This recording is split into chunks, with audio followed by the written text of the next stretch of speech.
بسم اللہ الرحمن الرحیم۔ السلام علیکم معزز ناظرین، انفارمور۔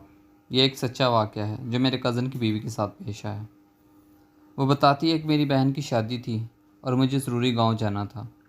اس سے پہلے بھی کئی دفعہ گاؤں جانے کا ارادہ کیا لیکن پھر ملتوی کر دیتی کیونکہ میرا دل نہیں کرتا تھا، لیکن اب بہن کی وجہ سے جانا پڑا۔ جب وہاں پہنچی تو وہاں ایک رونق لگ گئی۔ اگلی صبح رشتہ داروں سے ملنے نکلی تو راستے میں کسی نے میری چادر پکڑ لی۔ پیچھے مڑ کر دیکھا تو میرے سامنے ایک فقیرنی کھڑی تھی جس کا میلا لباس، خشک ہونٹ، گندے بال تھے۔ اس کو دیکھ کر مجھے ایک جھٹکا لگا۔ یہ تو وہ تھی جس کے حسن پر پورے گاؤں کے لڑکے فدا تھے، جس کے سر سے کبھی دوپٹہ نہیں اترا تھا، مگر آج وہ بیٹے سے بے نیاز کھڑی تھی۔ میں اسے پورے 5 سال بعد دیکھ رہی تھی۔ وہ میری بہترین دوست سیما تھی، جس سے میری 17 سال پرانی دوستی تھی، جس کے بغیر میرا اور میرے بغیر اس کا نہ دل لگتا تھا اور نہ وقت گزرتا تھا، جس کی وجہ سے میری بڑی بہن میرے سے چڑھتی تھی کہ مجھے لگتا ہے کہ میری جگہ اس نے لے لی ہے، اور کہتی تھی کہ تو میری کم اس کی سگی بہن زیادہ ہے۔ سیما ہمارے گھر کا ایک فرد تھی۔ جب ہم بڑے ہوئے تو ہماری شادی کی باتیں چلنے لگیں، لیکن وہ بہت گھبراتی اور فکر مند تھی کیونکہ وہ چاہتی تھی کہ ہماری شادی ایک ہی گھر میں ہو۔ وہ شادی کر کے کہیں مجھ سے دور نہیں جانا چاہتی تھی۔ ایک بار ایک شادی میں ہم لوگ شریک تھے تو ایک خاتون ہمارے پاس آ کر نام پتے پوچھنے لگی۔ میں نے اس بات کو ذرا اہمیت نہیں دی، مگر کچھ دنوں بعد وہ خاتون اپنے دونوں بیٹوں کا رشتہ ہمارے لیے گھر لے کر آ گئی، بڑے بھائی کا میرے لیے اور چھوٹے بھائی کا سیما کے لیے۔ میرے گھر والوں کو رشتہ بہت پسند آیا اور انہوں نے ہاں کر دی۔ سیما کے گھر والوں کی طرف سے بھی ہاں ہو گئی۔ شادی کے دن قریب آ گئے۔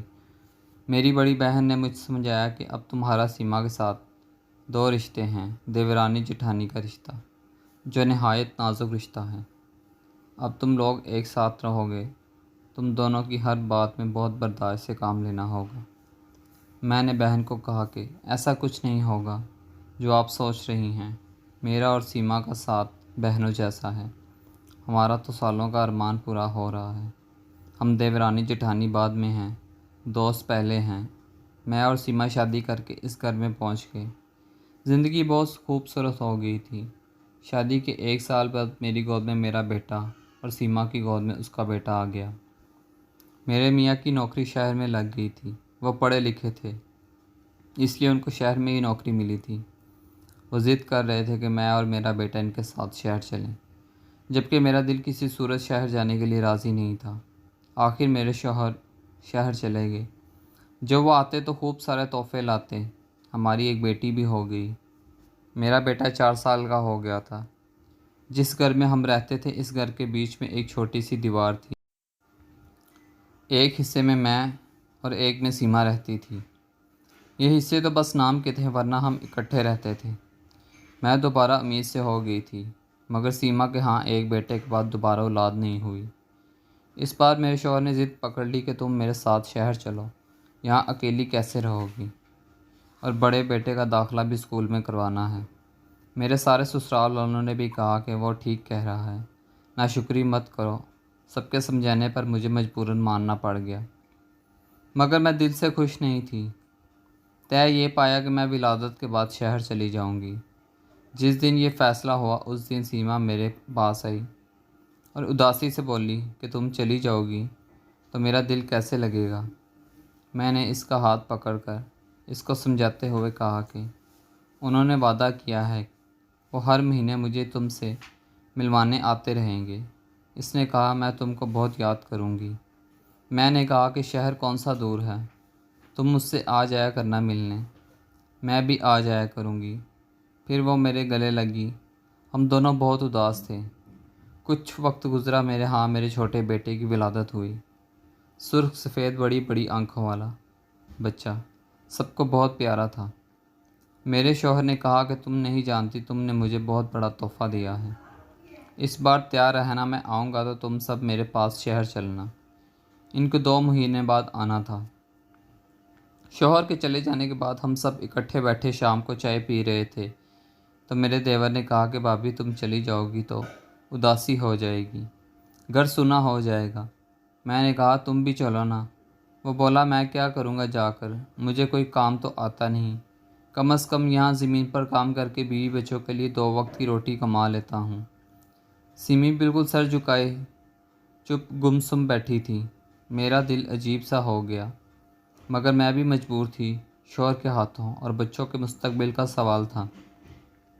کچھ دنوں بعد میری طبیعت بے چینی شروع ہو گئی، میری طبیعت میں بوجھل پن آ گیا، مزاج چڑچڑا ہو گیا، بلا وجہ بچوں پر غصہ آ جاتا۔ سب سے چھوٹے بیٹے کی طبیعت بھی خراب تھی، وہ بھی بہت روتا تھا۔ سمی نے کہا کہ اس کے پیٹ میں درد نہ ہو۔ ہم دونوں اس کو ڈاکٹر کے پاس کلینک میں لے گئے۔ ڈاکٹر نے اس کو دوائیاں دے دیں۔ اس کو تھوڑا سا آرام آیا، لیکن رات کو پھر اس نے رونا شروع کر دیا۔ میں، سیمی اور میرا دیور، ہم سب اس کو چپ کراتے کراتے تھک گئے، لیکن وہ چپ ہونے کا نام نہیں لے رہا تھا۔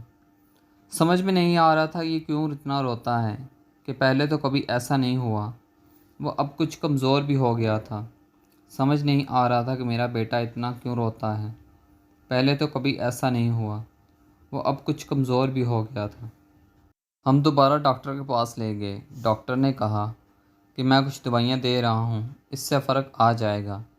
ان دعاؤں سے اس بچے کو کافی آرام آیا تو ہمیں سکون ملا، لیکن ابھی 2 ہی دن گزرے تھے کہ اس کو تیز بخار چڑھ گیا۔ میں بری طرح گھبرا گئی۔ اس کا سفید رنگ نیلے رنگ میں تبدیل ہونا شروع ہو گیا۔ میں اور سیما اس کو ڈاکٹر کے پاس لے کر بھاگے، لیکن اس کو آرام نہیں آیا۔ میں نے پریشان ہو کر شوہر کا فون کر دیا۔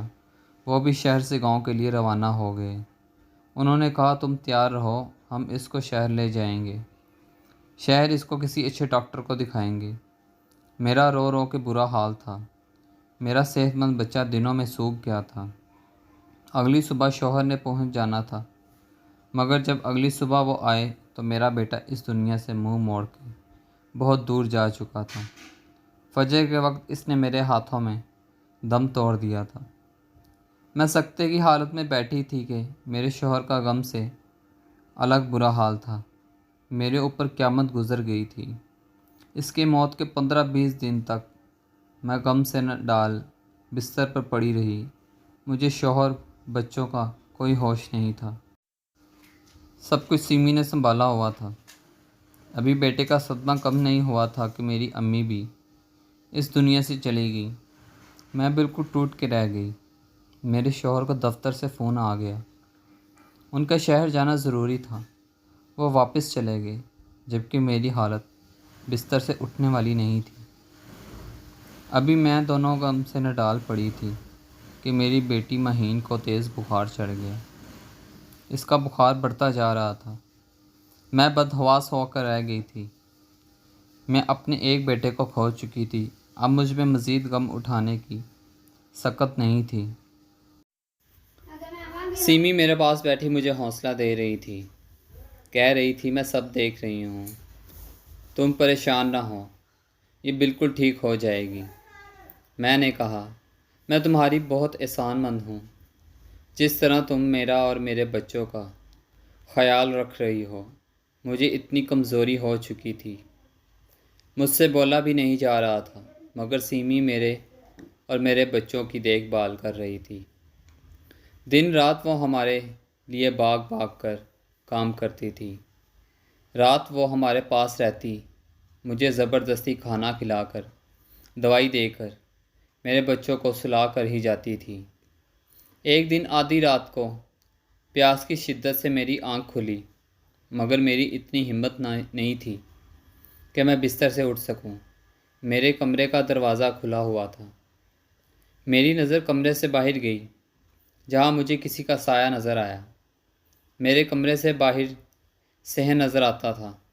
وہ سایہ جھکا ہوا میرے صحن کی مٹی کھود رہا تھا۔ میں غنودبی کمزوری میں یہ سب دیکھ رہی تھی، اور یہ سب دیکھتے دیکھتے میں دوبارہ سو گئی۔ صبح جب میری آنکھ کھلی، وقت پر نگاہ پڑتے میں دیکھ سی رہ گئی۔ دوپہر کے 3 بجے تھے۔ میں نے سوچا کیا میں اتنی دیر سوتی رہی ہوں؟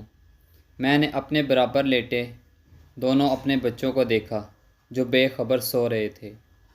میری بیٹی مہین کو ابھی بھی بخار تھا، اسی لیے سیما نے بھی مجھے نہیں جگایا۔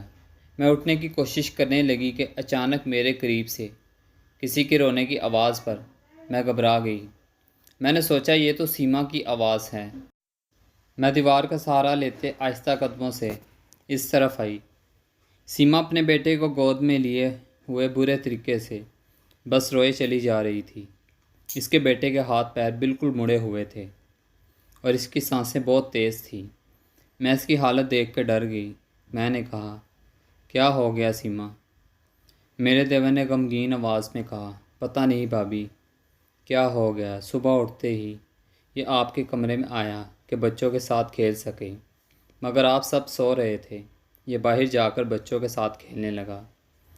کھیلتے کھیلتے اچانک بے ہوش ہو گیا۔ ڈاکٹر کو ابھی دکھا کے لائے تھے، اچانک یہ حالت ہو گئی۔ سیمی کی حالت بہت ابتر تھی کیونکہ وہ اس کا اکلوتا بیٹا تھا اور اس کی اپنے بیٹے میں جان بسی ہوئی تھی۔ میں نے کہا، تم لوگ پریشان نہ ہو، میں ان سے بات کرتی ہوں۔ میں نے اپنے شوہر کا نام لیا۔ تم دونوں اس کو لے کر شہر نکلو، وہ کسی اچھے ڈاکٹر کو دکھاؤ۔ اندر سے میں بہت پریشان ہو گئی تھی۔ میں نہیں چاہتی تھی کہ سیمی کسی ایسے کرب سے گزرے جس میں وہ میں گزری ہوں۔ اگلی صبح بس کی ٹکٹ ہو گئی تھی۔ میں اپنے خراب طبیعت کے ساتھ، دکھتے بدن اور چکر آتے سر کے ساتھ اپنے بچوں اور سیمی کو سنبھال رہی تھی، مگر اگلی صبح جانے کی نوبت ہی نہ آئی۔ رات ہی اس کے بیٹے نے دم توڑ دیا۔ میں وحشت بری نظروں سے سیمی کو بین کرتے دیکھ رہی تھی اور خوف زدہ بیٹھی تھی۔ کیا ہمارے بچوں کو کس کی نظر لگ گئی ہے؟ جب اس کے بیٹے کا جنازہ اٹھا تو سیمی گش کھا کر گر گئی۔ میرے شوہر بھی آ چکے تھے۔ ہمارے گھر کا ہر شخص ٹوٹ سا گیا تھا۔ اب مجھے اپنے دونوں بچوں کی فکر ہو رہی تھی۔ مجھ میں اب کسی اور غم اٹھانے کی برداشت نہیں تھی۔ میرے شوہر دیور شاہ صاحب کو لے کر ہمارے گھر آ گئے۔ میں نے جلدی سے دوپٹہ لے کر نقاب کر لیا۔ وہ تعزیت کے لیے آئے تھے۔ شاہ صاحب ہمارے گاؤں کی مسجد کے بڑے تھے اور ساتھ ہی ان کا حجرہ تھا۔ جمعرات کو مسجد میں بیان کرتے تھے۔ نورانی چہرے والے، بہت پرہیزگار اور نیک بزرگ تھے۔ ان کے الفاظ، آواز میں ایسا جادو تھا کہ سامنے والا ان کا گرویتا ہو جاتا۔ ابھی بھی وہ تعزیت کے لیے آئے تھے تو اپنے مخصوص انداز میں نرم لہجے میں بات کر رہے تھے کہ اچانک بات کرتے کرتے رک گئے۔ پھر وہ جیسے ہوا کچھ سونگنے لگے اور ادھر ادھر دیکھتے ہوئے بولے، پتہ نہیں کیوں مجھے فضا میں شیطانی بو محسوس ہو رہی ہے۔ پھر وہ میرے حصے کی طرف جانے لگے۔ وہاں پہنچ کر وہ میرے کمرے کے باہر سین میں بنے کچے فرش کے پاس ٹھہر گئے۔ پھر اس جگہ رک کر غور سے اس مٹی کو دیکھنے لگے۔ میں ان سے دور کھڑی سب دیکھ رہی تھی۔ انہوں نے میرے شوہر سے کہا، یہاں سے مٹی ہٹاؤ۔ میرے شوہر مٹی ہٹانے لگے۔ اچانک زمین کے اندر سے جو چیزیں نکلیں، انہیں دیکھ کر میں چکرا گئی۔ مٹی کا ایک پتلا تھا۔ اس پتلے کے ساتھ ایک پرچی تھی جس پر کچھ لکیریں بنی ہوئی تھیں اور اس پرچی پر مہین کا نام لکھ کر اس پر کراس کا نشان تھا۔ ہم سب بے یقینی کی کیفیت میں تھے۔ اچانک میرے ذہن میں ایک دھماکہ ہوا۔ جس رات مجھے بخار تھا، میں نے بے صحن میں سایہ دیکھا تھا جو میرے کمرے کے باہر مٹی کھود رہا تھا۔ میرے شوہر اور دیور نے دونوں ہاتھوں سے اپنا سر پکڑ لیا اور کہا، یہ کس کا کام ہے؟ شاہ صاحب نے میرے دیور سے کہا کہ آپ کی بیگم کی طبیعت کیسی ہے؟ وہ پریشانی سے بولا، شاہ صاحب بہت زیادہ برا حال ہے۔ شاہ صاحب نے کہا، کیا میں ان سے مل سکتا ہوں؟ اس نے کہا، جی جی آ جائیں، دم بھی کر دیجیے گا، دعا بھی کر دیجیے گا۔ سیمی بستر پر لیٹی ہوئی تھی۔ شاہ صاحب کی آمد کا سن کر بڑی مشکل سے اٹھ بیٹھی، پھر آہستہ سے ان کو سلام کیا۔ شاہ صاحب نے اس کے قریب پہنچ کر زور سے سانس لی اور ان کا چہرے کا رنگ غصے میں لال ہو گیا۔ وہ غصے میں بولے، جو تم نے کیا ہے اس کا پھل تمہیں ملا ہے۔ دنیا مکافات عمل ہے۔ تم نے دوسروں کی گود اجاڑنی چاہی مگر تمہاری اپنی گود اجڑ گئی۔ اپنی دنیا بھی برباد کی اور آخرت بھی۔ شاہ صاحب کی باتوں پر ہم سب حیرانگی سے دیکھ رہے تھے۔ اچانک سیمی اونچا اونچا رونا شروع ہو گئی۔ اسے ایک دورہ پڑ گیا۔ وہ چلاتے ہوئے بولی، میں کیا کرتی؟ میرے ساتھ ہی ایسا کیوں ہوا؟ ہم ایک ساتھ پلے بڑھے، ایک ساتھ میٹرک کیا، لیکن قسمت نے دھوکہ دے دیا۔ شادی بھی ایک دن وہ ایک ہی گھر میں ہوئی، مگر اس کا شوہر میرے شوہر سے خوبصورت اور قابل تھا، حالانکہ میں اس کے مقابلے میں کئی گنا حسین تھی۔ اس کے شوہر کی شہر میں نوکری لگ گئی، جبکہ میرا شوہر ان پڑھ تھا۔ اس کا شوہر اسے چیزیں لا کر دیتا، جبکہ میرے شوہر کے ایسے حالات نہیں تھے۔ پھر میرے ہاں ایک بیٹے کے بعد کوئی بچہ نہیں ہوا، جبکہ یہ 3 بچوں کی ماں بن گئی۔ اب جب بچے بڑے ہو رہے تھے تو اس کے شوہر کو اپنے بچوں کے مستقبل کی فکر ستا رہی تھی۔ وہ ان کو تعلیمی یافتہ بنانا چاہتا تھا اور اس کو شہر لے جا کر عیش و عشرت میں رکھتا، اور میں یہیں رہ جاتی۔ یہ وہاں جا کر اچھی زندگی جیتی، شان و شوکت سے رہتی، اور میں یہاں معمولی زندگی بسر کرتی۔ یہ باتیں مجھ سے برداشت نہیں ہو سکی۔ میں روز اخبار پڑھا کرتی۔ اخبار میں ایک اشتہار آیا جو کالے علم کا ماہر تھا۔ میں نے اس سے خط کے ذریعے رابطہ کیا۔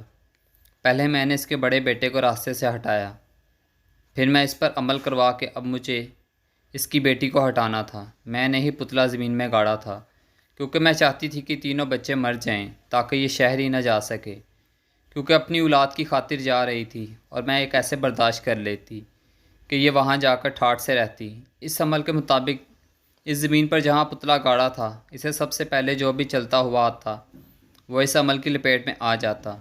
اس رات میں سب کو نیند کی دوائی دودھ میں ملا کر دے چکی تھی۔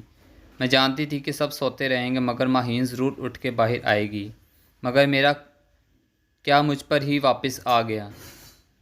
صبح جب میں سو کر اٹھی تو میرا بیٹا میرے برابر میں نہیں تھا۔ میں گھبرا کر اس کو دیکھنے گئی تو وہ اس کے کمرے سے واپس آ رہا تھا، یہ کہتے ہوئے کہ چاچی اور سب سو رہے ہیں۔